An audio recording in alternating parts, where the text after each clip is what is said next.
Good afternoon, everybody. Am I audible? Can Sharmista or anybody reply that whether I'm Yes, audible? yes, yes. Yeah. Good afternoon, and this happens to be the very auspicious occasion of Holi. So happy Holi to all of you. Hope all of you had some fun. A very Happy Holi. important, yeah, very important seminar these organizers have organized today. A very momentous one because uh, in this post-COVID scenario, again, engagements have started among nations, and we saw one of the first visits undertaken by Indian Prime Ministries to the neighborhood, that is to Bangladesh, to commemorate various many um, again momentous occasions of Bangladesh's history and its relationship with India.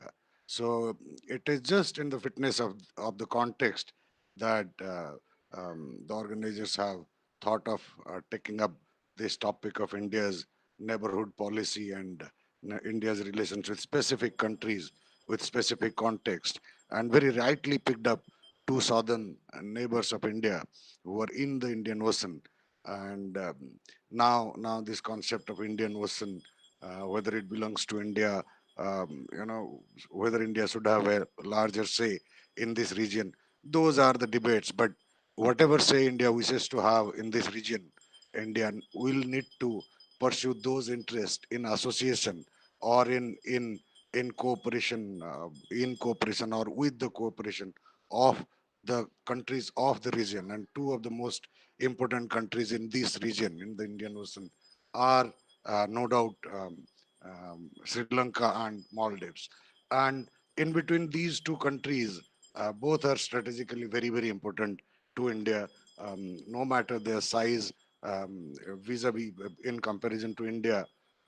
That's not at all important because I remember in one of the seminars organized in Calcutta where I was speaking about the importance of the smaller neighbors to India's interest. Um, Ambassador, we had Ambassador Ghosh was there. She said that these are small countries. Why should we be worried about that? But I had humbly said that you know they might be small countries, but uh, in terms of their potential to promote India's interest or to cause harm to India's interest are phenomenal. So they cannot be considered small in that sense. So what we need to do is basically work with them, and in that context what becomes very, very important is what are the shared interests that exist, what are the convergences of interest that exist um, with these two important countries and that of India. And these convergences actually begin from the perceptions these countries share vis-a-vis each other and of each other. That is very important because on that basis the expectations from other varies, or the complaints and appreciations vary in that according to that particular perception. So in order to discuss the possibilities of um, sharing a common vision of security or trying to find out if there are any um, uh, one, two, three, four, any number of common security issues that can be developed, that can be um, that can be developed as shared security issues between these three countries, which can serve as the base for a strategic engagement leading up to ensuring a stable region, at least, where all these countries can pursue their own interest either independently or in cooperation with each other. And we have a very, very fascinating panel for in order to discuss these issues, and they're really doyens of the subject. And I have personal experiences and association with all of them, with N Satyamurthy, Professor Das. I'm student of all of them in a way. I've been my understanding has developed reading the works of all these people. So it would be just enriching for me, and I can assure the audience here that it would be really enriching for all of us to hear to these people and their original work on this region, and they will throw really some not only factual light on the issues, also theoretical perspective. You will be hearing in this panel. The panel was ordered in a particular way. Forget about that, because in these webinars the most important consideration is the connectivity. So now, even if we know that this digital connectivity is the future, and we have to live with it and develop it, but we are nowhere near perfection, so we are having glitches. So that's why we are not being able to maintain the order that is there in the program. So we have only Professor um, Samir Das with us among the panelists. So I would request Professor Das to take the lead and begin the discussion. I think that would have been actually in the fitness of the term, given my understanding of Professor Das's work. He is going to give us a theoretical understanding. I'm definitely certain about it. That what is this concept of common security threat in the traditional sense and in the non-traditional sense. Sir, over to you, sir. For 30 minutes, sir. Yeah, I probably require less than that. Now, thank you, Dr. Mishra, and thanks to Kolkata Society for giving me this precious opportunity of uh, being part of a panel which is meant for exchanging views. Uh, Let me first of all begin with a sense of unease, because although Dr. Mishra has said in his wisdom good things about me, I do not think that I really deserve all those kind words that he has generously showered on me. Uh, I perhaps do not belong to mainstream international relations. Uh, and the second sense of unease is this, that while we are supposed to discuss common threats, uh, I will basically concentrate on one particular threat, which is the common threat to the state of democracy in these three countries, two or three countries. I will speak much less on Maldives, if at all. I will rather prefer to speak on Sri Lanka and India.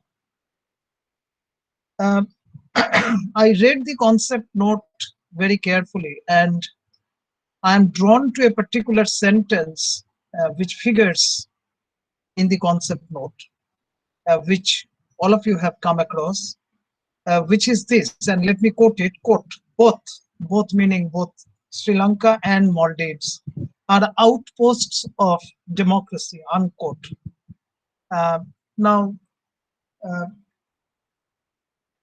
now, I would rather uh, focus on the word outpost, and I will ask myself that what does outpost mean? Uh, because it's a very unusual term which is used in the concept note. Uh, Now, outpost, first of all, means uh, that there is a mainland. Uh, it is basically drawn from military and strategic studies. So there is what you can describe as central headquarters, a main base of the army, and there is an outpost. Now, obviously, however you describe it, whether central headquarters, the main base, mainland, it is obviously India, and you are talking about democracy in India. In a sense, uh, and there uh, and that takes me to the second element of what an outpost means, is this, that the outpost is stashed away at a distance, and it's basically meant for two things. One, to pick up the early warning signals, and in this case, early warning signals of threat to democracy. And secondly, to address, mitigate, and if possible, to counter those threats. So that's how the term outpost is understood. In this context, I will raise two questions and I will try to answer them. And please forgive me, please take my presentation as some sort of yet uh, some sort of a work in progress rather than a finished product. Uh, because it's a panel like this that can uh, you can toss around your uncut and unrefined ideas and you can learn from others. The first question is that does India have a democracy policy? In other words, what is India's stand on democracy in terms of her foreign relations and foreign policies? The second question that I would like to address is that what implications uh, does this mutual implicatedness have on, I'm sorry, for democratic theory? In other words, we are trying to argue that democracy in Sri Lanka is implicated in the democracy uh, in in India and vice versa. So, what are its implications for an understanding of democratic theory? So, if time permits, I will also try to reflect on that as well. So, these are the two questions which I'm going to address in course of our discussion. Now, the first thing is this, that how are these two democracies, democracy in India and democracy in Sri Lanka, implicated mutually? Uh, And I would say that there are two trajectories of their mutual implicatedness. The first trajectory is what we can describe as the kinship trajectory. Now, you know that both India and Sri Lanka are kin states. This is a term which was used by Rajat Ganguly long back, and we have been using it since the publication of his book. So, you know that the systematic exclusion or disenfranchisement of Tamils in Sri Lanka will obviously have its implications for the state of democracy in India, and particularly uh, the politics of the Tamils in Tamil Nadu as well as in other parts of South India, and probably vice versa. So this trajectory can be described as the kinship trajectory because both of us are kin states. The second reason is this, that if one studies Indian foreign policy very carefully, one comes to an understanding that India firmly believes that democracies are less likely to fight war between themselves. Now, one reason why, for instance, we have to fight so many wars with our Western neighbors is precisely because you know that much of the time that country is ruled by military dictatorship, or even if they are ruled by civilian governments, the civilian governments are pulled from behind by the uh, military top brass. The reverse is also true, that if a country is democratic, then obviously it is unlikely to go to war or risk a war. In fact, this is one of the running threads of India's foreign policy since independence. I think that the philosophical cue of this argument actually draws on Kant's famous dictum that any two democracies on earth do not go to war. And you know, if you read, for instance, Kant's Toward Perpetual Peace, in fact, that's the central argument that he tries to develop. Uh, if you allow me to be a little bit anecdotal, let me begin by way of saying that I have been visiting Sri Lanka since 2007, almost at regular intervals. In 2007, and this year is very significant because this is uh, exactly the year when the civil war was at its peak, and which, as you all know, ended in 2019. The deadly war was brought to a brutal end in 2009. So 2 years before the war came to an end, I visited Sri Lanka. And I noticed that uh, there are three trends which, to my mind, became very important at that point of time. One that the Tamil resistance is almost invincible. In other words, it's beyond the capacity of the Sri Lankan state to wipe out Tamil resistance.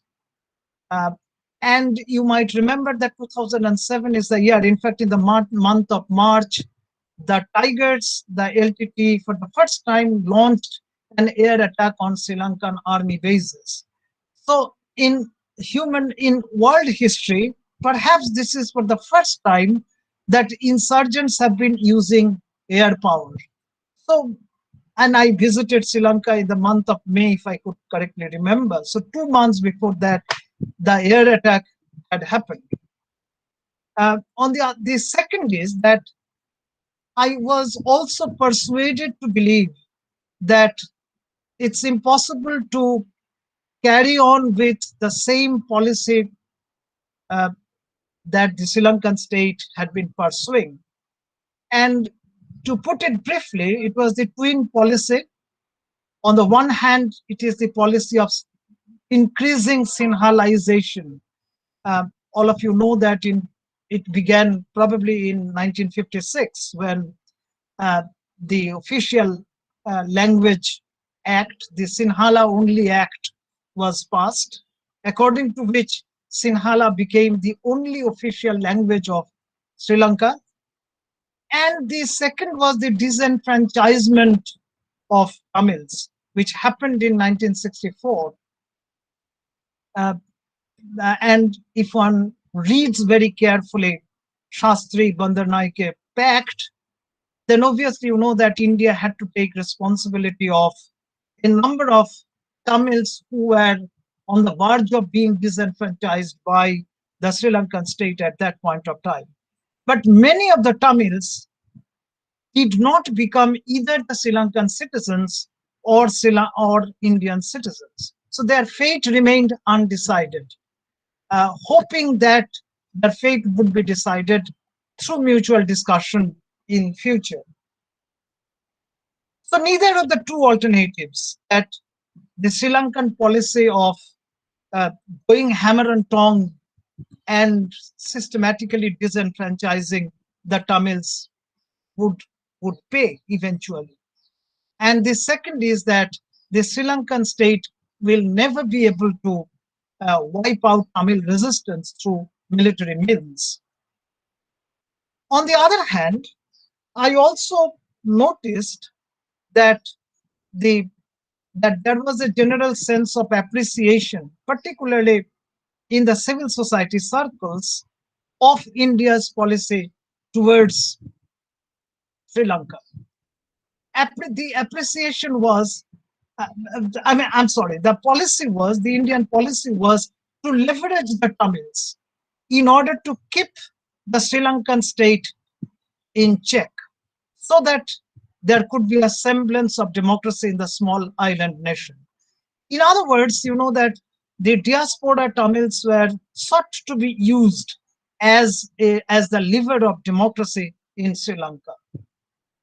Now, this policy, in fact, earned accolades even as late as in 2007, particularly in civil society circles, let alone the Tamil social organizations and Tamil ethnic organizations. On the other hand, in 2011, I paid another visit to Sri Lanka, my first after the deadly war came to an end in 2009.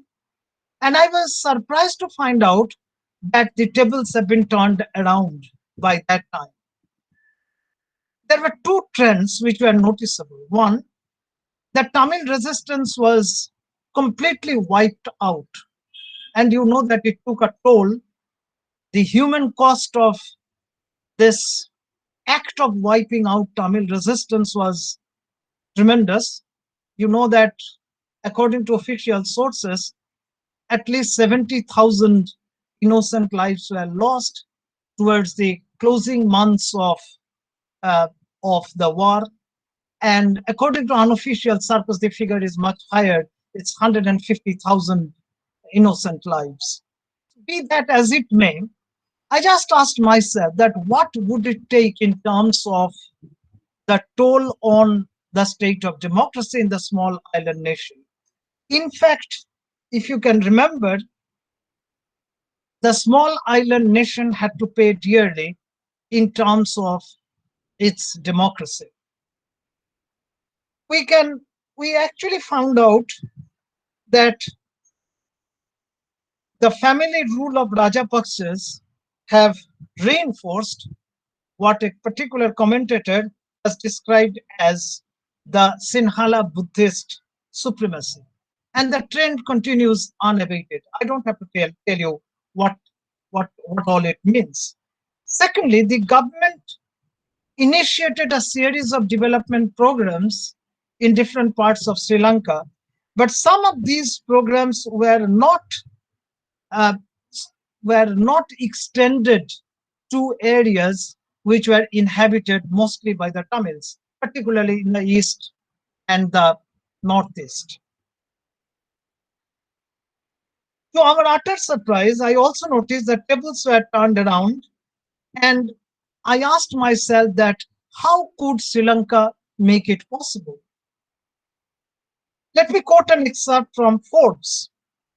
This is a magazine which carried a story back in 2010 and which tellingly explains how this miracle could happen. I quote,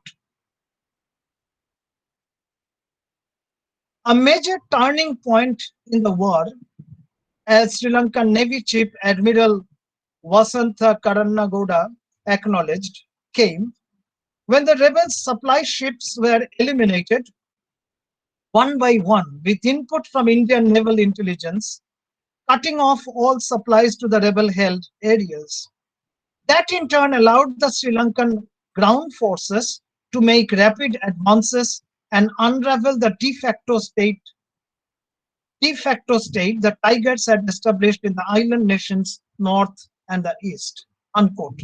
In other words, the miracle could happen because of the naval intelligence or the inputs which were supplied to them by the Indian sources.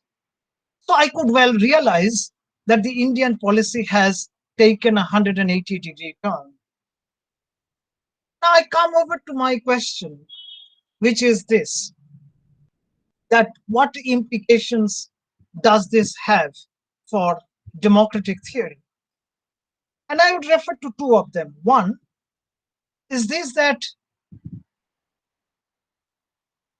Sri Lanka's policy of nation building along two planks of increasing Sinhalization and growing disenfranchisement of the Tamils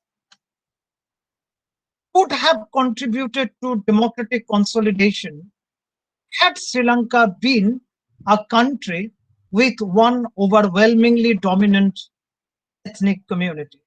In other words, in a mono-ethnic country, democratic consolidation and nation building can go together without any resistance. And the reverse is also true, that these two, democratic consolidation and nation building, can hardly go together in countries which are marked by a multiplicity of ethnic communities. Because nation building invariably involves disenfranchisement, if not exclusion, of a number of ethnic minorities. This happened in Sri Lanka and this happened in Myanmar as well, posing a security dilemma for India. And at the end, I asked myself this question, but what are the policy options that are available to India at the moment? One, it could be direct military intervention, much in the same way as President George Bush Sr. did in 1990. In Iraq, all of you know that when US forces marched in, the first in his first broadcast to the nation, President Bush pointed out that the US forces that marched in order to defend democracy and rights in Iraq. Those were the two key words which he used. The rest is history. So a direct military intervention could have been a possibility. But by all accounts, India has been, as I would describe her, a reluctant exporter of democracy. The second alternative could be that letting Sri Lanka continue to pursue this twin policy of Sinhalization and systematic disenfranchisement of ethnic Tamils, and this will take a toll on the state of democracy in the small island nation. In other words, India can turn her back to the democratic prospects of the country. I think neither of these two extremes is possible, although unfortunately, Indian policy actually shuttles between these two extremes. Is there any way that two imperatives of nation building and democratic consolidation can be reconciled? I think that India's policy has been or involves a redefinition of sovereignty insofar as the right to protect or R2P is concerned. All of us know that India has strong reservations against the big power interventions or interventions by the multilateral forces. On the ground that India maintains that sovereignty is the proud preserve of a nation state. A. But at the same time, India proposes to redefine sovereignty in a completely different way. Sovereignty doesn't allow a state to do whatever it likes. It's not a license. If one reads Indian policy, particularly in respect of West Asia and particularly in respect of Syrian crisis, and I have written on it, one can notice that it implies a redefinition of sovereignty as responsibility. So if you have sovereign power, then it comes with you, comes to you with a sense of responsibility that you are called upon to discharge, responsibility to protect your own citizens. I think that Ambassador Merhotra, who was addressing the webinar yesterday, made this same point that now we have strengthened your sovereign capacity in this in the country. Now we will wait to see what you are going to the ethnic Tamils there.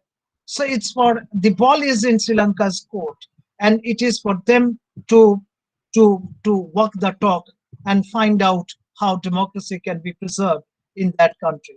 So let me conclude by way of saying that the options that India is left with will have to be tried out, and India is still to evolve a democracy policy vis-a-vis her neighbors. Thank you very much for your patience. Thank you. Uh, uh, Thank you, Professor Das.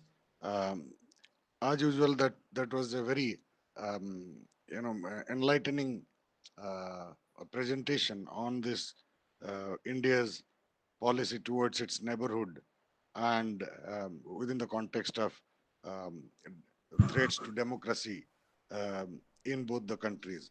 The question is absolutely relevant.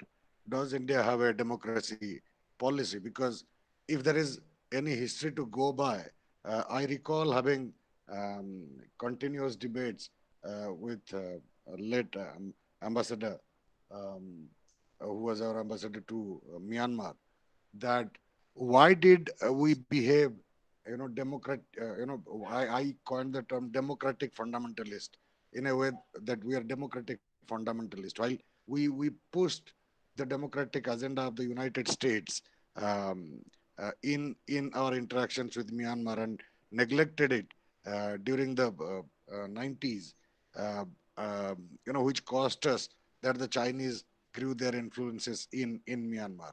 Why did we behave, that way? And why did we change it in the late 90s towards Myanmar? So, what is the policy? What is India's foreign policy, or what is the place of democracy in determining India's foreign policy? So that question remains open, as Professor Das has made it out very clearly. So now we'll go to the next speaker who is now with us is Professor B.M. Jain. Over to you, sir. Waiting for your presentation on the subject.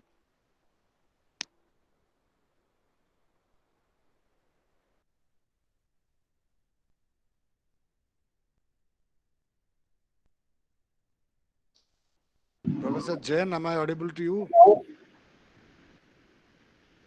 Uh, he has some connectivity problem, he told me, Okay. and I don't think he I can hear think he has you. to unmute himself. Yeah. Yeah. His phone has been muted. Professor Jain, could you please unmute yourself? You have muted yourself. And I cannot do that. If Professor Jain, kindly unmute yourself.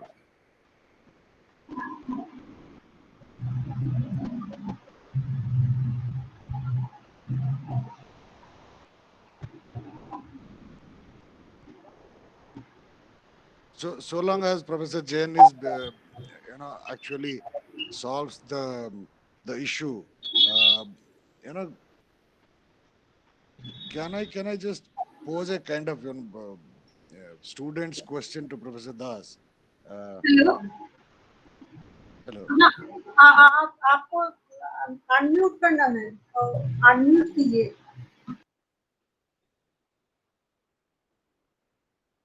hello,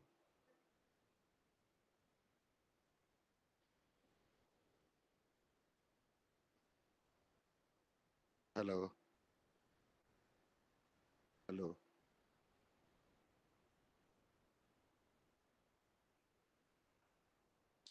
hello.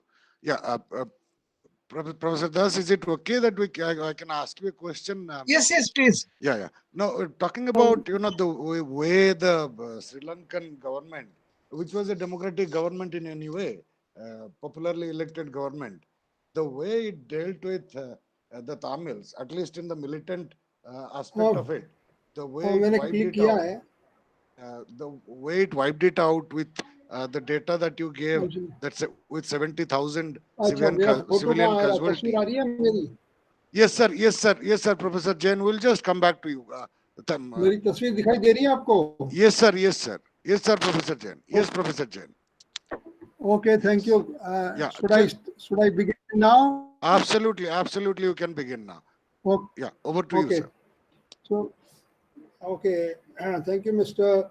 Chairman, organizers of the conference, friends, ladies and gentlemen. At the very outset, I am really thankful to Dr. Sarmistha Ibasu for inviting me to this afternoon's event. Now, though I have not heard, previous speakers, but I can imagine that previous speakers might have taken up India's relations with Sri Lanka and the Maldives. Friends, the title of my paper is Perceptual Gaps in India's Security Concerns in the Indian Ocean vis-a-vis Sri Lanka and the Maldives. I would like to analyze and understand and evaluate within the theoretical framework. My latest book on geopsychology theory of international relations in the 21st century. In this book, I have mentioned how smaller nations geopsychology operates. So, first of all, I would discuss the issue within the power structure. Now, look at what is the current situation of the power structure. This is very important. As we know it all well, that after the end of the Cold War, the main beneficiary has been China, fortunately or unfortunately. So it's a kind of a cycle, it's a kind of a cycle where China could take the advantage of the crisis in the Soviet Union. In this 21st century, there have been three major crises in last 2 decades. First, 9/11, 2001, that was political crisis. The second crisis, the global financial meltdown. And the third crisis, COVID-19. Now, it's important to know that China could understand it very well that America failed on all these three fronts. It could not resolve, it could not tackle three major crises. 9/11, it could not prevent being a lonely superpower. The economic crisis of 2008, global financial crisis 2008, more than 24 American banks declared themselves bankrupt. America could not, and its impact was not much noticeable on China and India. The third crisis, the recent one last year, there was the COVID-19, and President Trump or the Trump administration failed to tackle the problem, this gigantic problem. So America claims itself to be the leader of technology and leader of medical sciences. What I'm saying, why I have cited these three examples, there are three major crises in the 21st century, really prodded China that now it has an opportunity to emerge as a superpower. Now, given China's expanding strategic foothold in the Indo-Pacific region, America came out with the plan of, in 2011, President, he had come out with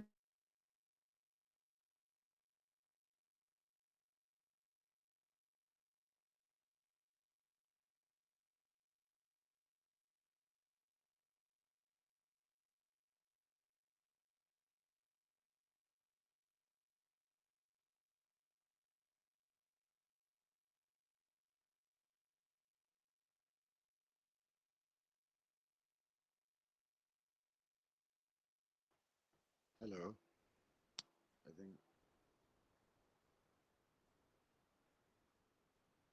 Professor Jain, you could rejoin. That would probably help.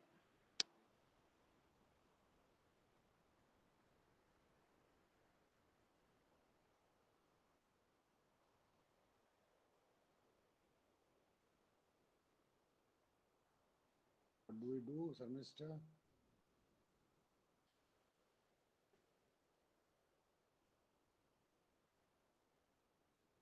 Yeah.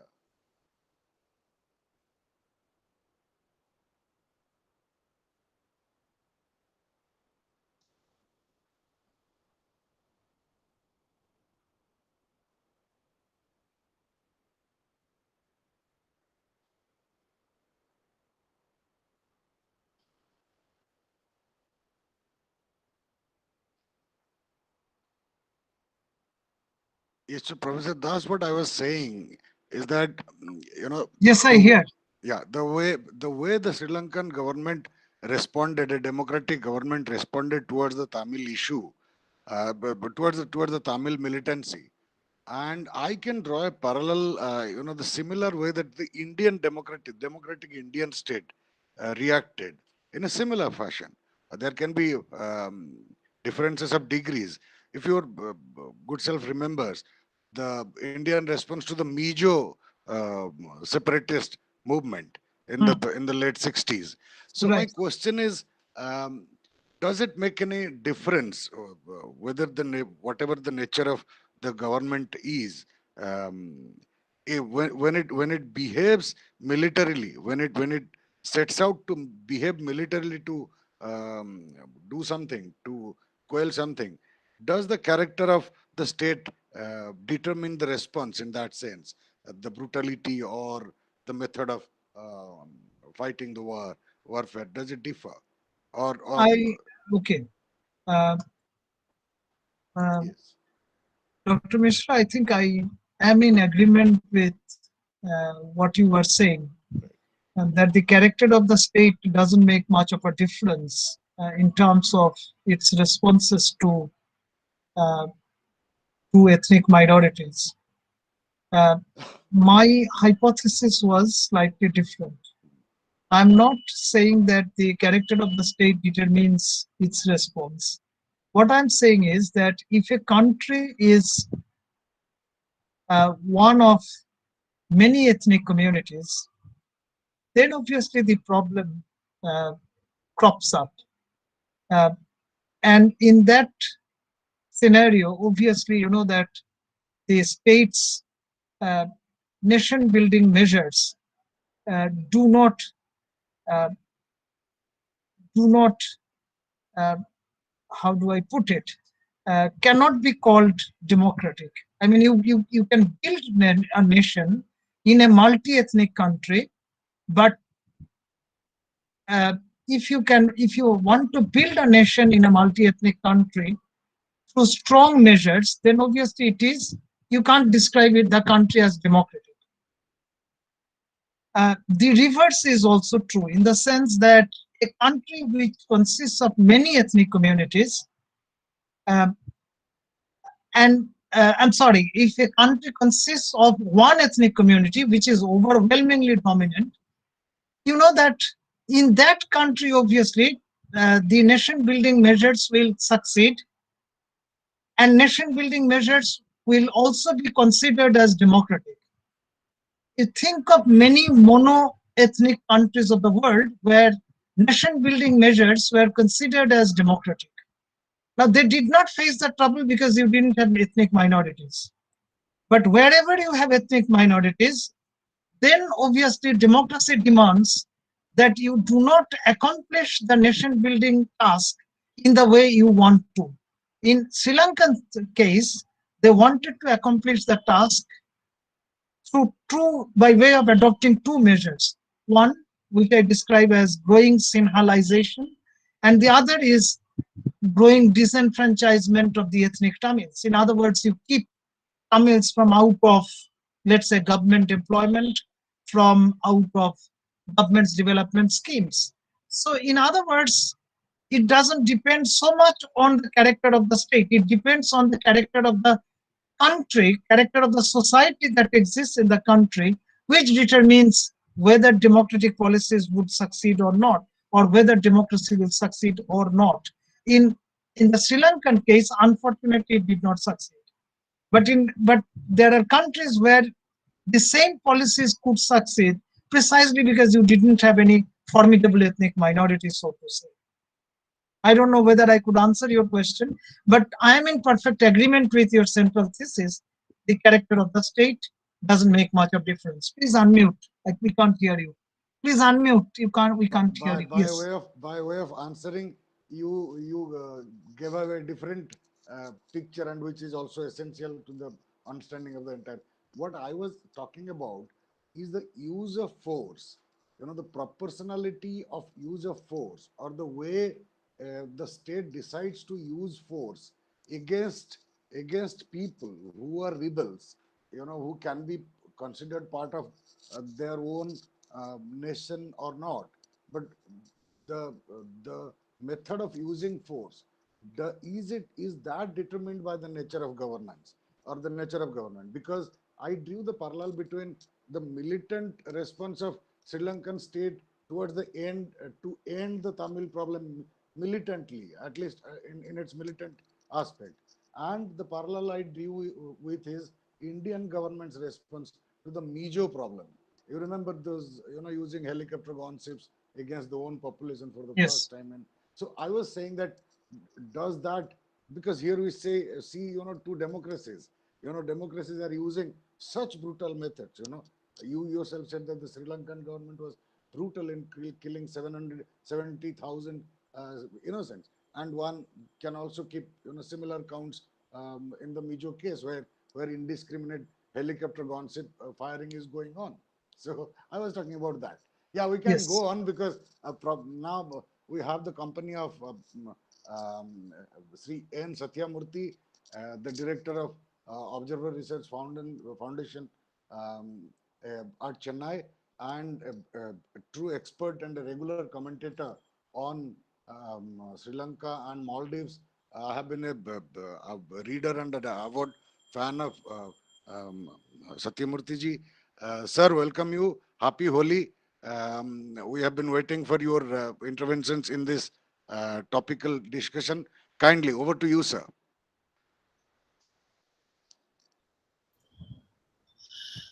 Thank you. Good afternoon, everybody. Happy Holi to everyone. And sorry for the inconvenience. There is some technical issue at my end. Possibly it was not my day. In the morning, there was some power electricity issue when I was chairing a session. Now it was the internet. Anyway, it is back now. Thank you again. And sorry for the inconvenience panelists and the organizers. Let me begin with a caveat. One and only one, that is, I may sound a little unorthodox in my approach to issues, because as a policy analyst, as different from an academic, my views are not always based on what you may have read or what you may have heard. Instead, it is what I have interacted with the policymakers in those countries. Sri Lanka, in Maldives, both policymakers and political leadership to the highest level over the last 20 years. And now in India, I restrict myself to mostly the policymaker and fellow policy analyst. With that, let me begin with the issue of security, shared security perspectives and concerns. Basically, India is unlike any other regional power in the world. This is possibly the only country where even the physical size of a regional power vis-a-vis its neighbors is too huge for them to imagine. Okay, you can take US, the Soviet Union, or the present day Russia, China, or European countries. You take any European country, European power, Western European power, for instance, the neighbors are more or less of the same size in physical descriptions, in terms of population, economy, military strength, etc. If you take US, yes, there is no comparison between US military power or economy with its neighbors. At least physical size is not too tiny, unlike in the case of South Asia. So it has become inherent in the case of all our neighbors. Of course, Pakistan is a different case of our neighbors always looking up to us for help, assistance, guidance, and with a lot of suspicion and fear. That is also played up in their politics, domestic politics. That also becomes necessary for them to keep that alive at the state structure, whatever the political leadership may think or do, or don't think or don't do.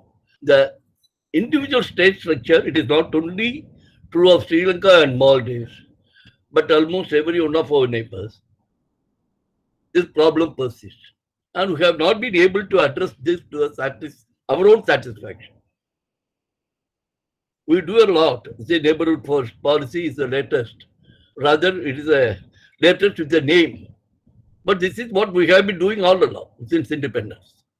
Whether we interfere there, whether we help them out, whether we stay out, all of them are part of what used to be an untitled neighborhood first policy. But those suspicions have never gone away. How do we tackle this situation is one of the major issues that India has been troubling with over the past several decades.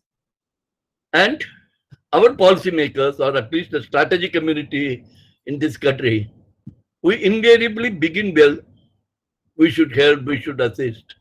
After some time, frustration sets in. We have done so much. They have not understood us. They have not responded. Right? Let us accept one thing, independent of other issues involved.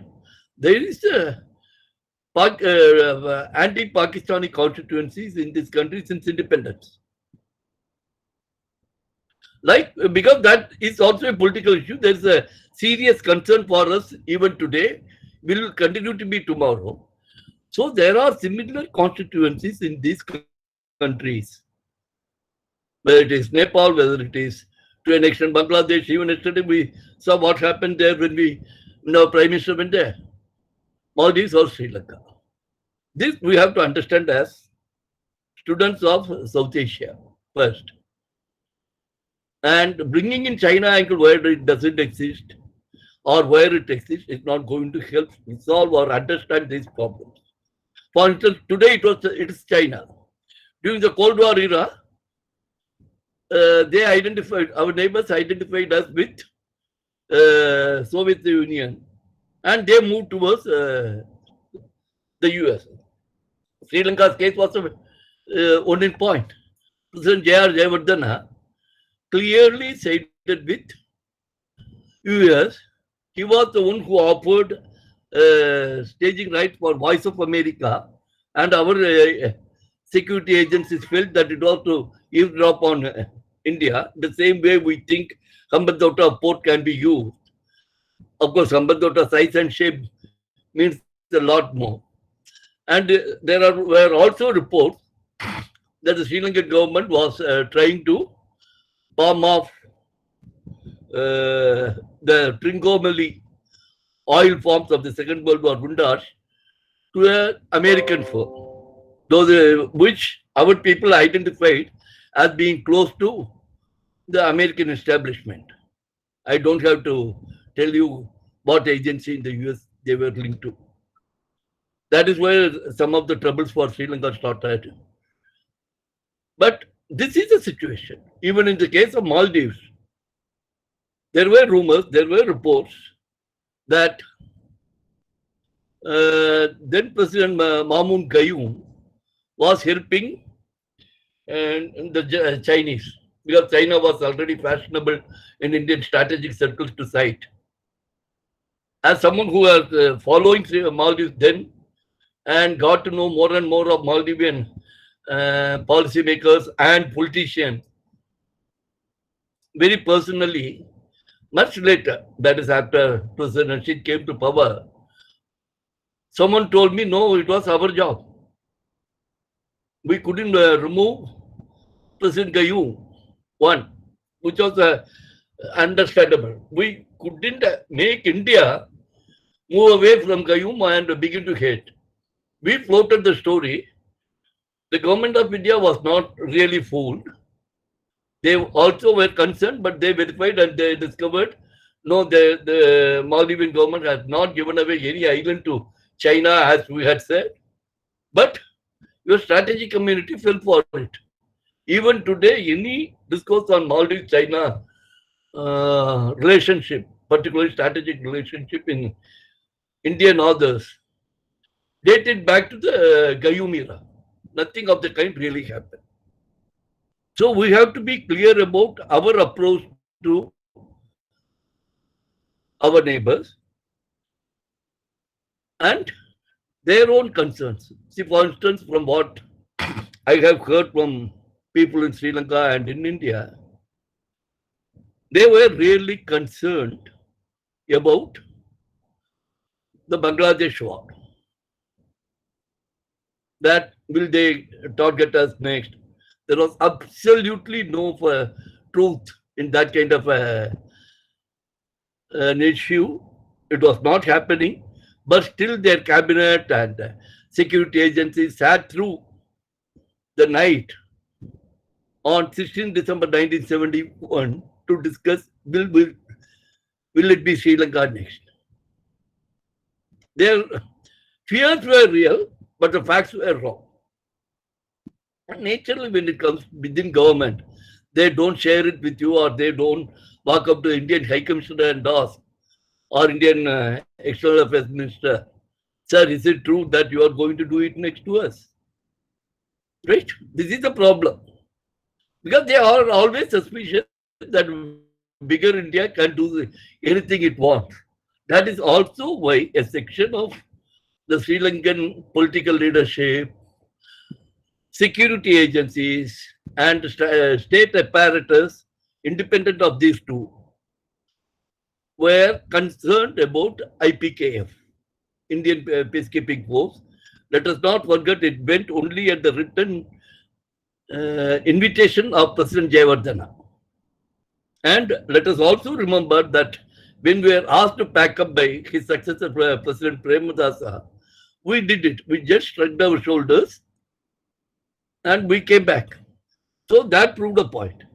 But in the common case of Sri Lanka and Maldives, as early or as late as 2004, when tsunami struck, India and as you may recall, southern Tamil Nadu, eastern coast of southern Tamil Nadu, Andamans, even our air base there, all of them were destroyed.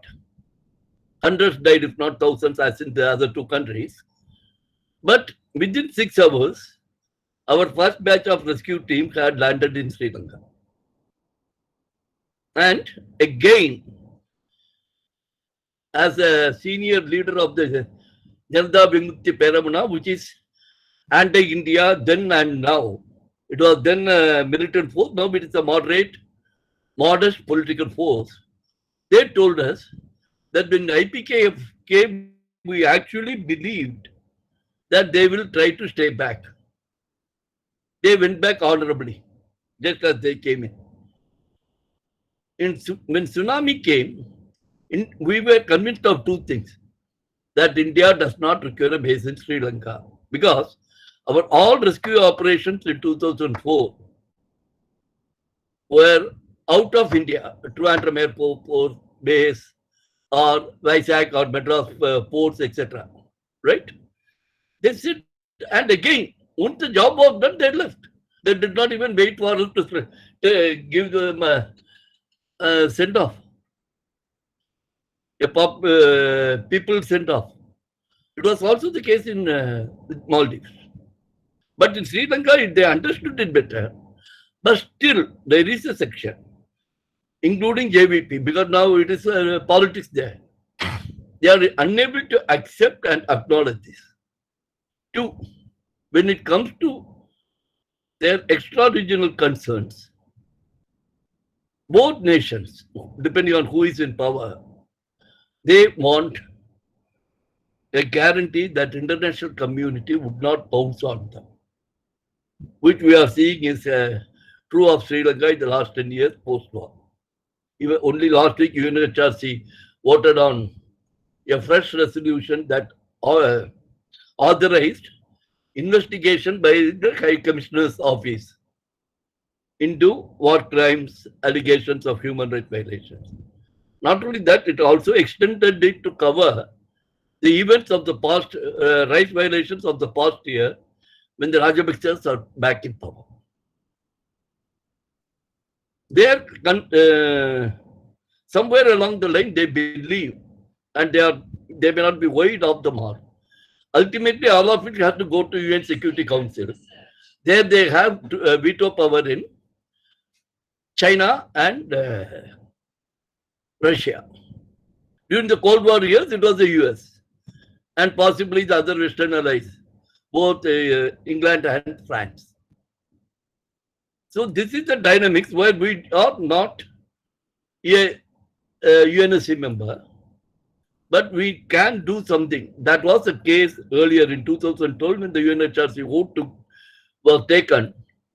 Sri Lanka strongly believed that if India sided with us, or rather that is what they were told by a few Latin American, Gulf and African countries, we have no stake in Sri Lanka.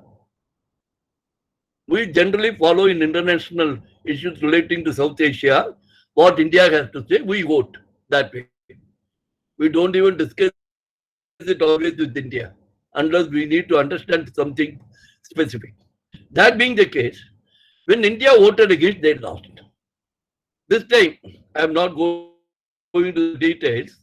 India abstained and 13 other nations abstained. But this is still not as good as the UN Security Council veto. This is where we lack. And we have got our own internal dynamics, like Tamil Nadu and Sri Lanka, Kerala and Maldives, and this thing. But there is something interesting happening despite all the reservations.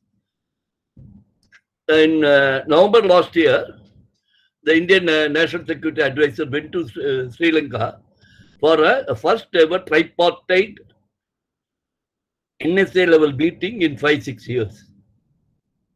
They had originally met, I mean, the NSA is not the incumbents per se, had met about 7-8 years back, first in Maldives, then in Delhi. And 3 meetings had been held earlier. And the idea was to institutionalize the mechanism. That did not happen. Then they had decided on maritime security cooperation among these 3 states. Initially, they were looking only at non-militarist security, like maritime pollution, etc., etc.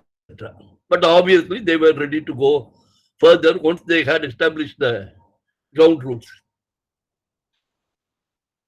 This time round, meeting after nearly 6 years, under different circumstances, the 3 NSAs decided to elevate that agreement to maritime and security cooperation agreement.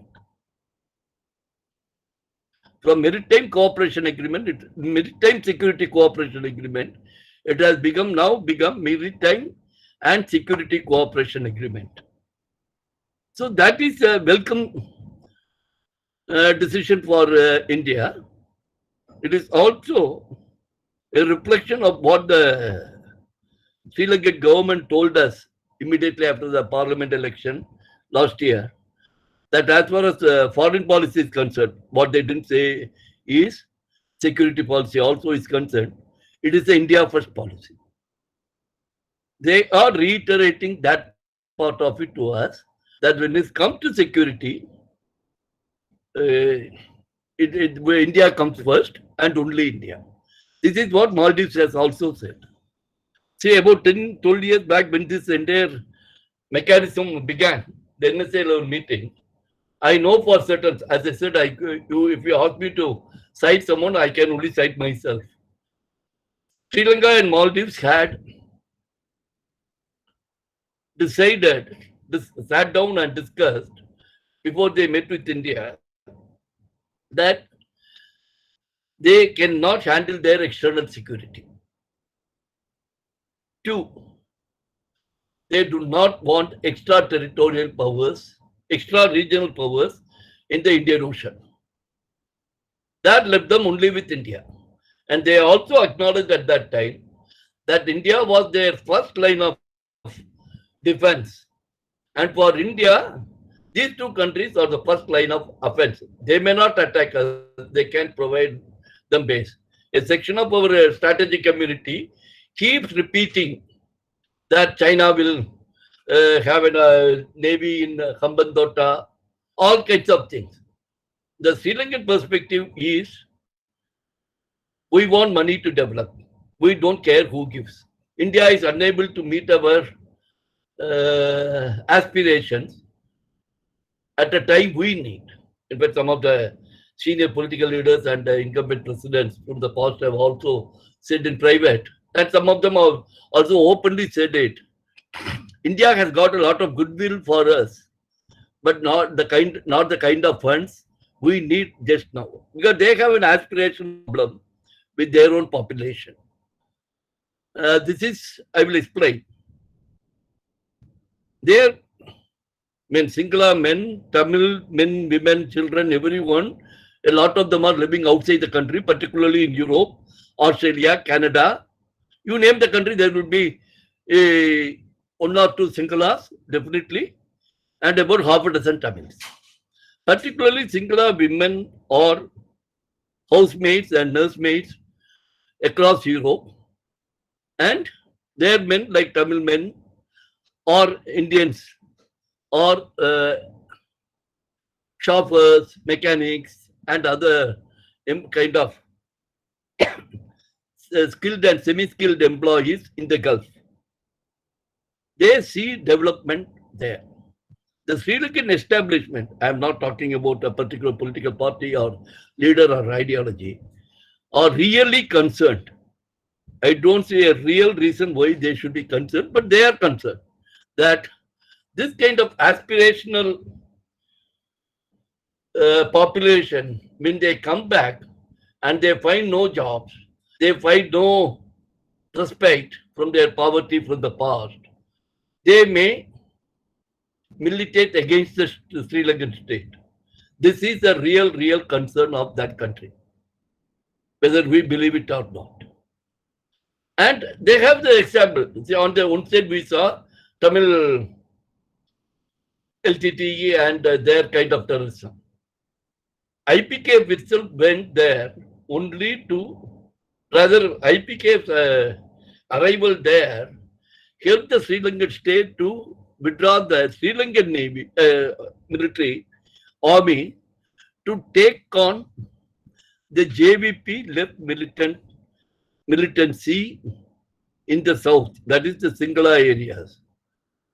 From 87 to 89, coinciding with the IPKF's presence there, the Sri Lankan army, according to international estimates, exterminated anything between 60,000 to from 60,000 to 100,000 Singhala youth of reproductive years. Just now when I opened up, I heard someone mentioning the 70,000 Tamils were killed and all that. But there is a greater chance 70,000 Singhalas were killed than Tamils. Tamils, as someone who was in Colombo in the first week of the end of the war, that is from around May 23, 2009, for another 15 days, I was in Sri Lanka. Every Western diplomat I met, of course, this has nothing to do with my topic because that I happened to overhear this. Every Western diplomat I met in Colombo during that period said 7 to 10,000 people are dead in Mullawaika. That the final venue of the war, which was never joined by the LTT, they all died. But suddenly it became 40,000. There are a group in Sri Lanka headed by a late Bishop of Mennar. They tabulated 186,000 or something dead or missing. So that is also a problem for the Sri Lankan state, whether it is this government or that government. The question now arises from the political establishment in Sri Lanka, that is the Rajapaksas. What was the West doing during the last 5 years? They gave the previous government 5 years, and now once we are back, they are pouncing on us. Right? Okay, it is their problem that they did not accept another consensus resolution of the kind that was offered. Now they have been given actually 2.5 years till September 2023 for the next vote. That is as on the side, but that is going to haunt them and also haunt India-Sri Lanka political relations. Whether it is going to impact on our security issues, or if it is going to impact on this trilateral security apparatus we have organized, remains to be seen. Likewise, in the Maldives case also, interestingly, something has happened. I think again last November, Maldives signed a framework agreement for defense cooperation with the US of A. From what we could understand, the US kept India in the dark. It was signed in the US, not in Maldives. The Maldivian Defense Minister Maria Didi, she went to the US. But again, that is aside. So what is exactly going to happen? Yesterday or day before yesterday, I read in some Maldives newspaper that they are trying to give some shape to that. possibly only they are talking only about training, etc. But in 2013, at the height, just as the political crisis was stabilizing to the next presidential election, that is when President Nasheed had lost power. He had been replaced by his vice president, Dr. Mohammad Wahid Hassan Manik. A document started floating around in Malay saying that the government was going to sign the SOFA agreement with the US military. Sri Lanka was also charged with, the previous government in Sri Lanka, Prime Minister Ranil Wickremesinghe had signed an MOU to sign a SOFA agreement. The implication here is that they would allow US soldiers for a retreat in Sri Lanka. It was seen only as or Maldives, as the case may be. They would be allowed to carry their personal arms while on Sri Lankan territory, including land. It is not as if the US naval ship would be on Sri Lankan waters and they could hold on there. No, even on when they are on a holiday on the land territory of these countries, then the local laws will not apply. Local criminal laws will not apply to them while on the respective territories. Against this, there is more recently India, when External Affairs Minister Jaishankar went to Malay, he signed an agreement for India to build a port, a harbor and dockyard for the Maldivian coast guard. This was actually sought by the previous controversial president Abdullah Yami. But now when India signed, they are opposed to it. They started some issues both in parliament and outside. In fact, last week, one presidential aspirant for the next presidential election came up with a fake document saying this is the original document India and Maldives have signed. And Maldivian government has promptly denied it. They also had sort of discussion in parliament about this. Though the details were not discussed, they at least made it clear that we are not going to cow down, nor are we unwilling to discuss it in parliament, unlike President Yamin's secret agreement, though only supposed to be only on trade with China. I think my time has run out. I will stop here and ready to take questions. Thank you. Thank you, sir. That's really enlightening, as all of us found it out. And we would wait for a lot of questions and answer discussions around the issues that you raised. I think Professor Jain was visible. Professor Jain. Dharmishta, what do? We go ahead with the question answers? Yes. Please, Yeah. again, I have already seen there are few questions in the chat yeah. box. So I would request the panelists to have a look at their chat boxes now, and in the meantime, the floor is also open for others to pose their questions. You are hardly audible. Could you be a little louder? I said Yes, now you there are are few absolutely questions. audible. Go ahead. I said there are few questions in the chat box. So I would request the panelists to have a look at the chat box. And there are other questions. Those who wish to ask questions can also pose their questions in the chat box. In the meantime, Professor B.M. Jain is back. So I would request him to continue and finish his presentation in, let's say, 5-6 minutes.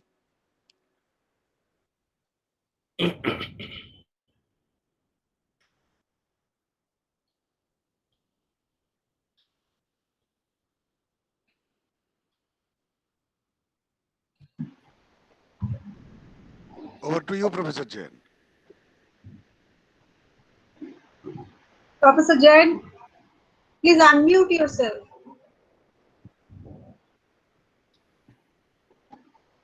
Professor Jain.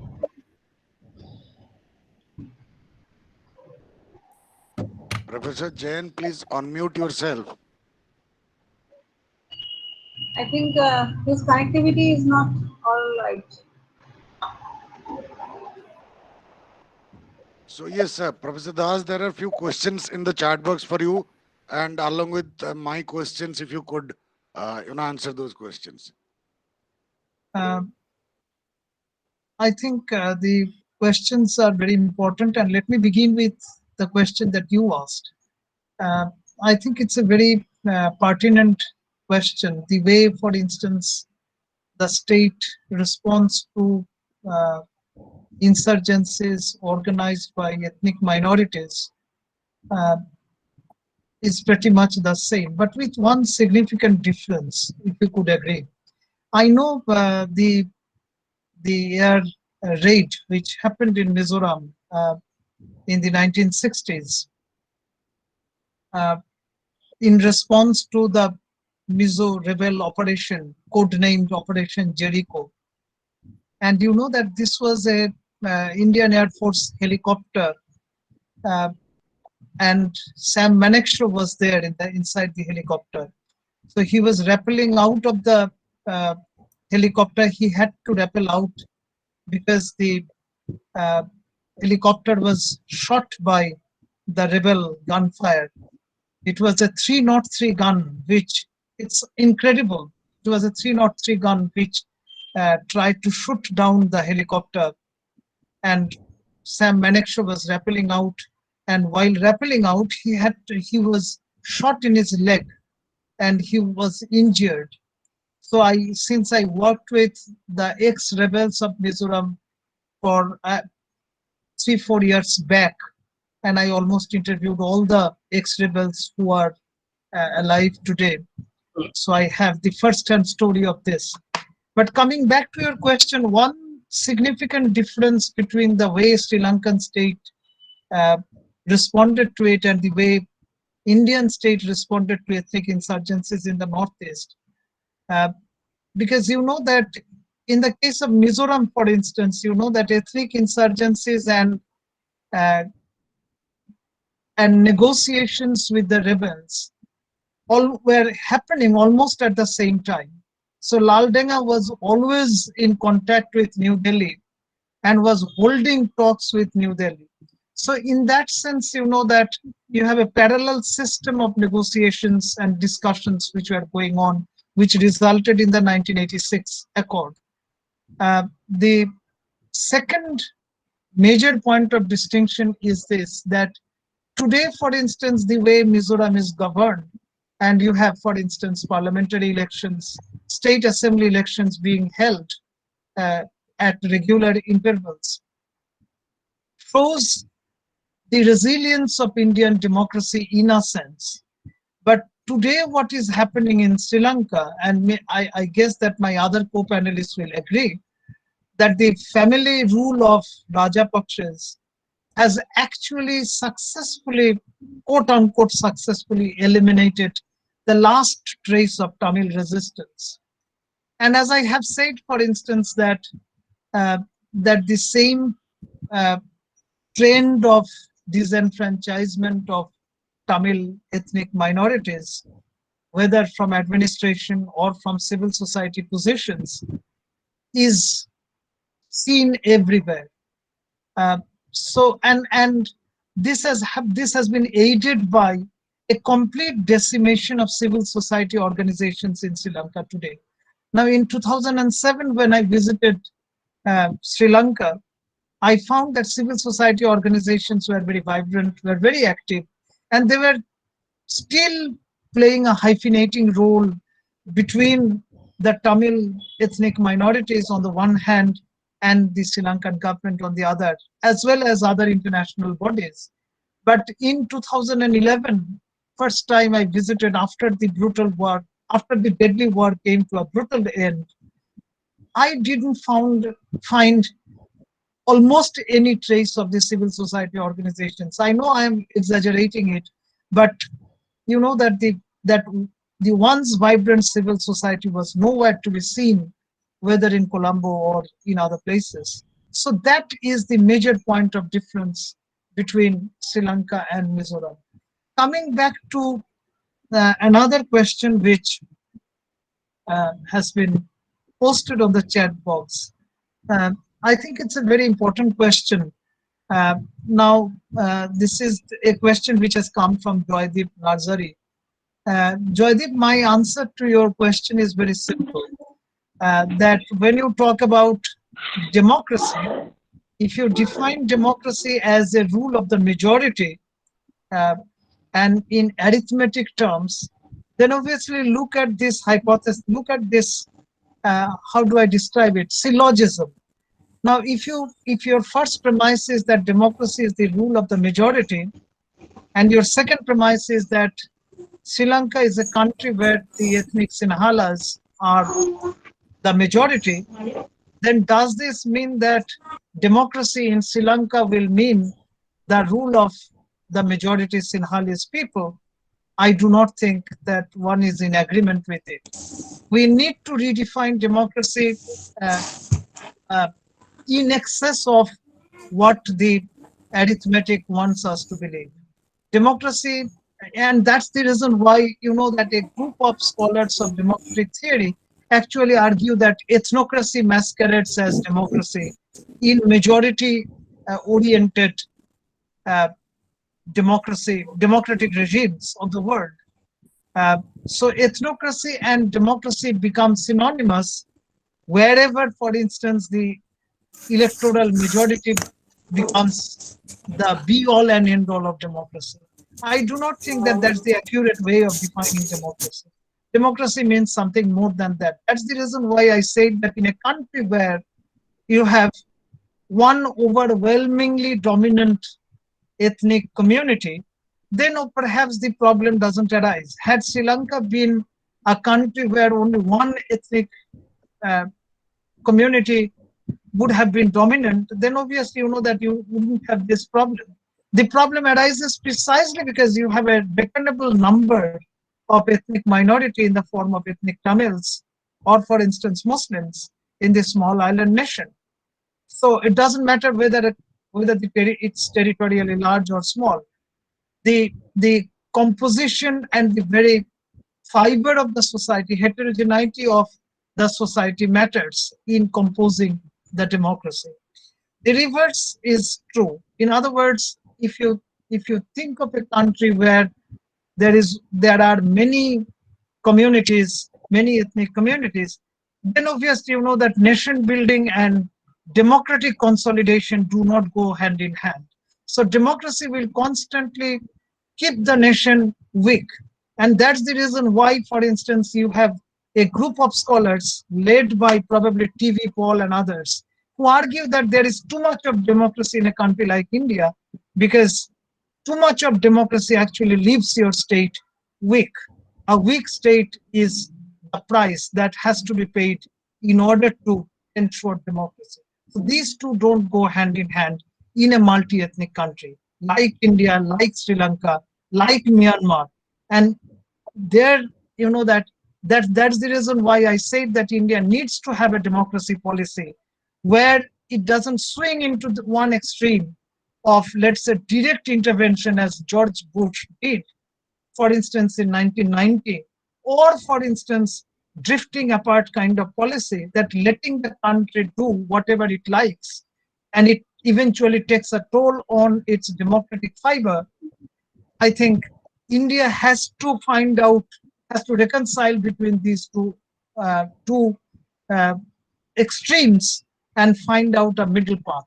And India, in fact, has been pursuing it vis-a-vis, for instance, Syria, vis-a-vis other countries, where, for instance, it has redefined sovereignty, not so much in terms of license of a nation state, but very much in terms of a responsibility that comes with the very fact of being sovereign. Because sovereignty also means that you should be responsible for the protection of the civilians living in your own country. That's the reason why Ambassador Mehrotra yesterday said that India has done whatever it could in order to strengthen the Sri Lankan state. Not that now it's for the Sri Lankan state to walk the talk and to ensure the protection of ethnic Tamils. in Sri Lanka? Thank you very much for your question. It's over to Dr. Mishra. Thank you, sir. Thank you, sir. Hello. Hello. Hello. Professor, I'm BM Jain calling from Jaipur. Hello. Hello. Professor Jain, can you hear us? You are audible to me. Professor Jain, can you hear? Sorry, my dear friend. Yeah, So sorry, please, because of the internet problem, please, we incessant don't have internet much problem, time. that is. We Yeah, don't have so much time. let If you me be could very, summarize let in me 5, very 6 quick. minutes. Yeah, thank you so much. Thank you so much. Let me very quick, and spelling out, my viewpoints, on 2 or 3 issues. Number one, the power structure has been changing very fast, because of these 3 major crises. So now what I see is that there is an emerging new bipolarity. And what is that new emerging bipolarity? One is led by the United States, which espouses the cause of the liberal international order. The second one, what I call the authoritarian order, suborder, led by China. So from the theoretical point of view and from the empirical studies that I conducted, I am of the view that these 2 orders would coexist. That is the liberal international order led by the United States, and second one, the authoritarian world order or the global order led by China. Now look at when the small countries, they try to articulate their foreign policy vis-a-vis, major powers. They are very suspicious about what will happen to them, because they want to keep them away from the major power rivalry. This is what is happening in South Asia. From that angle, because they look at China as an emerging superpower, so they would never like to displace China. And from that angle, China's strategic presence in South Asia, of course, is very, very, very, it's a major concern of India so far as the maritime security in the Indian Ocean is concerned. Second viewpoints, the theoretical approach, which I have discussed in my book, the new book, Geopsychology, Theory of International Relations in the 21st Century. This was released only last month by Lexington Books. So I would advise that you please go through one chapter on South Asian geopsychology. In that, I have said that how smaller countries, isn't it, their foreign policies are limited. Their foreign policy choices are limited. Their foreign policy priorities are limited because of the major power intervention in the region. Now, so far as Sri Lanka is concerned, as you know it, that India's relations with Sri Lanka deteriorated when India had refused to provide arms and military aid to the Mahinda government in 2005. And at that time, Mr. Mahinda, who had come to India, that you please, and he talked to Mr. Manmohan Singh that do provide military aid so that they can fight, Lite. So Mr. Mahinda Kumar, he had evolved a military solution to the ending of the Lite, and it was with everybody knows it, and I think, the previous paper presenter must have definitely talked about that, how China came to the rescue of Sri Lanka and they provided F-7 jet fighter aircrafts. They trained them, provided military assistance, and so and so. And that is why China's increasing influence on Sri Lanka, as you know it very well. But at the same time, China has played, a different kind of card. And though China claims that it is reviving, as a matter of fact, the Marshall Plan, it was conceived by the United States. Marshall Plan was entirely different from what China is doing. China, as a matter of fact, is providing loans, not grants, loans. So debt diplomacy, that know it very well, that Sri Lanka has become the victim of the debt diplomacy of China. So therefore, what is happening that China now wrote off $1.4 billion, isn't it? Because Sri Lanka was unable to pay the debt services. And in exchange of that, it had to provide, Hambantota port on a lease of 90 years. Now, for India, Trincomalee port is very important, Hambantota port is very important, and the presence of China, the strategic presence of China, that is in Sri Lanka and the Maldives is a really major concern.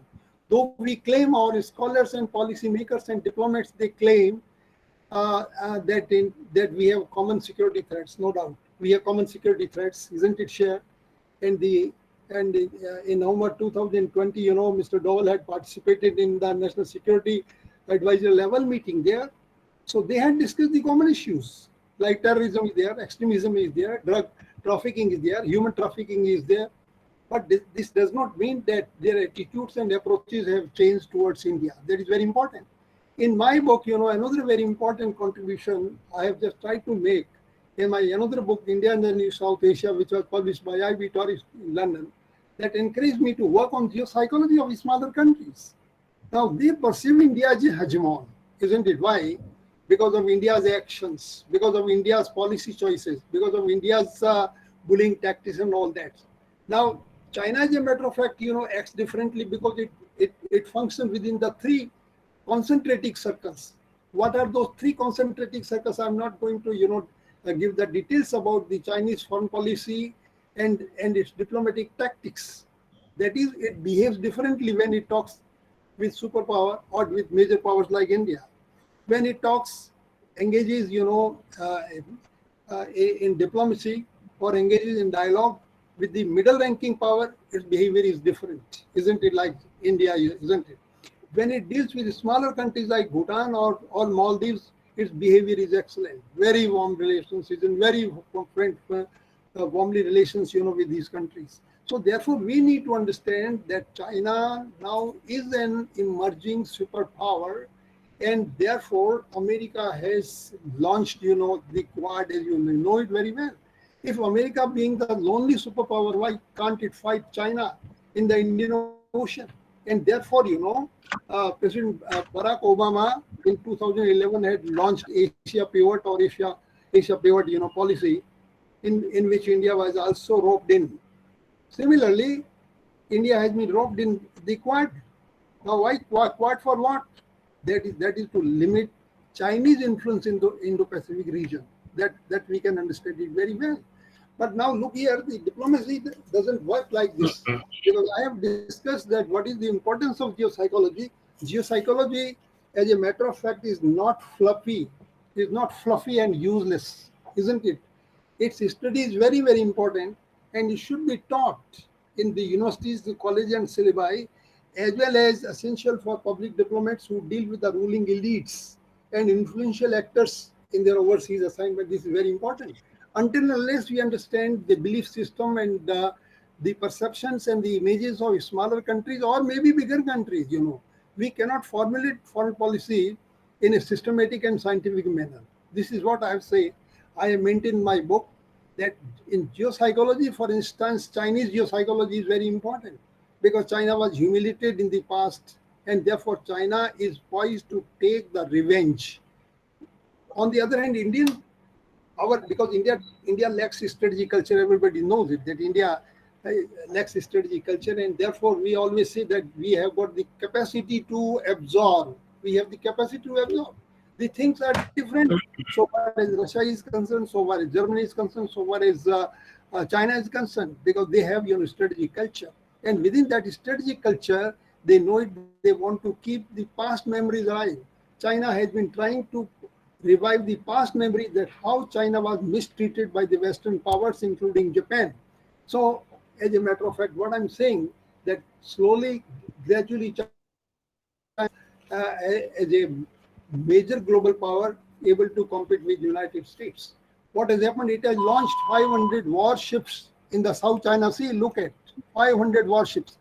Are their neighbors not watching this event? Our Southeast Asian countries are not watching this event? That China has deployed 500 warships in the South China Sea, and President Biden, in his speech to Munich Security Conference last month, look here that we need now transatlantic partnership. It means now President Biden wants to bring European countries within the orbit of United States. Because of Trump's America First strategy failed miserably. and it alienated NATO partners, it alienated European Union, it alienated, major powers.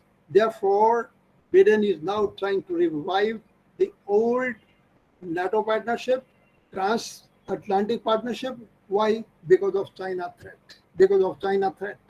And that is why what I'm saying, that India has been unable to dilute the influence of China, despite the fact. Because my viewpoint, I'm again, repeating that the foreign policy do not change with the change of a government. Please mind it. Because in Sri Lanka, when pro-India government comes, we are happy that it is okay now, everything is okay. No, it is not like that. If you look at 30 years rule of President Gayoom, isn't it, that was a different thing. Then, Mr. Abdullah Yamin's regime, that was anti-India. We call it hostile to India's interest. When Soli came to power and he came to India and he was elected in November 2018, and there was perception in India and also in certain policy making circles, then now there has been the qualitative change in Maldives foreign policy towards no. This is not like that, because who gives what? Who gives what? This is important. In this context, what we find that China has already established its military beachhead. It has already established its strategic beachhead where? In the Maldives and Sri Lanka. And Indian Ocean, India's security concerns, maritime security is very important, because India 90% trade, oil imports and trade, they are operated through the Indian Ocean. That is why. But what India has done? China today is naval power #1 in the world. China now has replaced Japan already. So far as foreign exchange reserves are concerned, China's foreign exchange reserves far exceed, isn't it, to that of India. It is approximately $3 trillion, and India's foreign exchange reserves $580 billion, isn't it? China's GDP, or the global economy, China's in terms of GDP, China's economy is over $14 trillion. India's is 2.86 trillion, isn't it? Now, if we compare the other figures, in terms of military, in terms of nuclear strength, in terms of, missiles, we know it very well that China has already developed DF-41 and 42 missiles, which has the range over 12,000 to 20,000 kilometers. India has, developed Agni-5. Now we are trying to develop it into ICBMs, intercontinental ballistic missile. So look at when we compare, because China's expanding political, military, and economic influence, its strategic foothold is strengthening, deepening in the Indian Ocean region, and therefore smaller countries like Sri Lanka and the Maldives, including Bangladesh, is not, we cannot say that it is a dependable friend, because the diplomacy cannot be conducted, on short-term goals.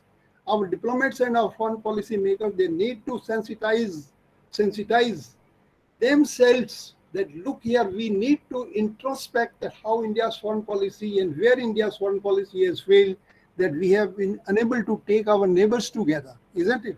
Nepal Prime Minister, Mr. Modi, had visited Nepal and Bhutan and Sri Lanka and all these countries, neighboring and neighborhood policy first.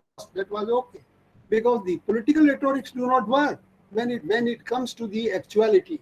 When it comes to, because China's record in South Asia, as a matter of fact, that we can understand, that it provided military assistance, economic assistance, infrastructure assistance, because China's 14 million, Professor Chen, if you could wind up, $14 please. million for counter-insurgency equipment to boost Sri Lanka's domestic security forces. China gifted warship frigate P625 to Sri Lanka to deepen its military cooperation with Sri Lanka. Now look here, where is India? Because India has the natural sphere of influence, isn't it? India can lay down its natural claim that South Asian region is the region of India's sphere of influence, but China has already entered, China has already established its strong, deep military beach in South Asia. In 2020, Sri Lanka owed 4.8 billion in loans, unable to service the debt. Sri Lanka, as I told you, that handed over Hambantota on a 99 years lease and wrote a debt of 1.4 billion. Now China has learned isn't from the United States that if it wants to become a superpower, then it should launch two tactical approaches. No? Number one tactical approach is soft power diplomacy. Now, soft power diplomacy in South Asia, my book, that was published in 2017 by Lexington Books, in this, that China has launched soft power diplomacy in South Asia, that is through aid, through infrastructure assistance, through scholarship. And I conducted, intensive interviews and the surveys, with Nepalese scholars, with Nepalese elites. And in that, they told me very Professor frankly, Jain, could that you please India wind up? that India is a hegemon. That India is a hegemon, isn't it? Now, this is the perception about India. Professor Because in Jain, could you 2016, please what wind up? happened? India had intervened. India had, as a matter of fact, indirectly, the blockade of Nepal. Okay, that was not a good point, isn't it? Even Rajiv Gandhi committed mistake, when it did not renew the treaty of trade and transit, with Nepal. Okay, so situation is this, that India's policy behavior and diplomacy, as a matter of fact, in conducting relations with its neighbors is very, very unsound and without understanding their perception, without understanding their belief system, without understanding their psyche. Their psyche is very important because I conducted interviews, isn't it, with so many Nepalese scholars and also, with Professor, different could you sections wind of up? people. We say that India, definitely we have got historical and cultural ties are very strong, but India should respect us. This is very important. Now, what is again important is this, that in my book, I have conducted a couple of Professor, could we empirical wind up, studies. please? We're Hello, running out of time. hello. Should I continue for 5 minutes? No, please wind up in a minute. We're Okay, running okay. out of Thank time. you. Oh, okay. Thank you so much. Thank you so much. So thank you so much. So my last point is that India's perceptual calculus has to be revised now, because every country has the perceptual calculus, isn't it? Nepal has its own perceptual calculus. India has its own perceptual calculus, because India thinks that it is a preeminent power or a predominant power in South Asia. It has a different policy compass, and within that policy compass or the perceptual calculus, we need to understand the perception and the and the belief system of the ruling elites, belief system of influential actors, including non-state actors. Thank you so much for providing me this opportunity, and I'm very happy that I could at least, share my thoughts, on this very important topic. And Thank you, and the internet Professor helped Jain. me. Thank you again. Thank you so much. Any questions to either Sri N. Satyamurthy or Professor Jain? Any questions?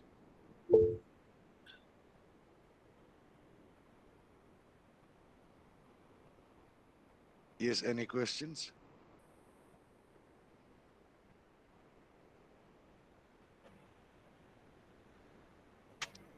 If there is any question on geopsychology, I would love to hear.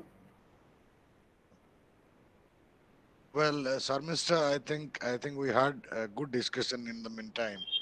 Though Yes. now there are no formal questions. So Yes. if there are no more questions, I would like to thank the eminent panelists and for giving us the original thoughts and making this discussion a lively one and a topical one. It's over to you, Sir Mister, to for the vote of thanks. Vote of thanks. You can say. Excuse me, Satyamurthy. I would like to make a few clarifications. I am not going to repeat myself. Can Yeah, I? please go ahead. Yeah, of course. See, is regarding just the factual correct this thing clarifications. Number one, China started arming Sri Lanka even in 1996, not when Mahinda Rajapaksa was president, or even before that. Originally, Israel was arming Sri Lanka when during the Cold War years. Post Cold War, China and Pakistan did, and from 1996 when the Sri Lankan army took back Jaffna town under President Chandriya Kumar Singha, that is when it started. And two, all along, particularly the India stopped supplying or supporting Sri Lanka only after the withdrawal of IPKF and stopped interfering with Sri Lankan affairs after Rajiv Gandhi. In between, every Sri Lankan leader, government, used to come to India with a shopping list for weapons, knowing full well we are not going to give. The idea was to communicate to Delhi, this is what we are going to buy. If you don't give, we will go elsewhere. There was a tacit understanding, the tacit knowledge in India about what was being purchased. So it is not that every president who came to Delhi or asked India for weapons expected India to give and they went to China. And three, and with that I will close. In 2007, when Professor Jain went to Sri Lanka before the two of my speakers, one of them said, please remember that at that time, 50 of the 225 parliamentarians in Sri Lanka were Tamil speaking. They could not come together. 5-0. And they came from three different ethnic groups, mainly. One is Sri Lankan Tamils who are the victims of the war. Then Muslims who are Tamil speaking. Most of them have got cages to Tamil, southern Tamil Nadu. And three upcountry Indian Tamil, that is what we call the plantation Tamil. And even the Singhala parties had 2 or 3 Tamil speaking Singalas who are converted from Hinduism long ago or Muslims. But they did not come together. See, 50 MPs, imagine in a total of 225, they would have been a deciding factor. Even today, before UNHRC, this current session, 46th session, recent session, the Sri Lankan Tamil parties who were fighting against each other as much as they were fighting against the Sri Lankan state or the Sinhala polity, they came together at last, say about 20 parties forming 3 groups. They signed a common memorandum to the UNHRC, and that was not accepted. They wanted the case to be referred to International Court of Justice, and the UK, which is the initiator of the process, very clearly told them unless the country is a signatory to Rome Convention, they can't do it. Now they are once again fighting among themselves. Right? This is the case with the Muslim party, this is the case with upcountry Tamil parties. If someone who wants to work on these things have to start understanding the dynamics of internal Sri Lankan politics before we move on. Thank you. For lack of time, I stop here. Thank you. Thank you, sir. So over to the organizers. Please conclude. Thank you, Dr. Mishra. My heartfelt gratitude to all the eminent panelists for their presentation, and my heartfelt gratitude to Dr. Mishra for chairing the session. We'll be heading to a very short break, and from 3:20 p.m. we have the last session of the two-day international conference, that is the valedictory session. So we'll be connecting again at 3:20 p.m. for the valedictory session. Thank you. Thank you very much. Thank you, everyone. Thank you. Thank you, everyone. We will be there in 3:20.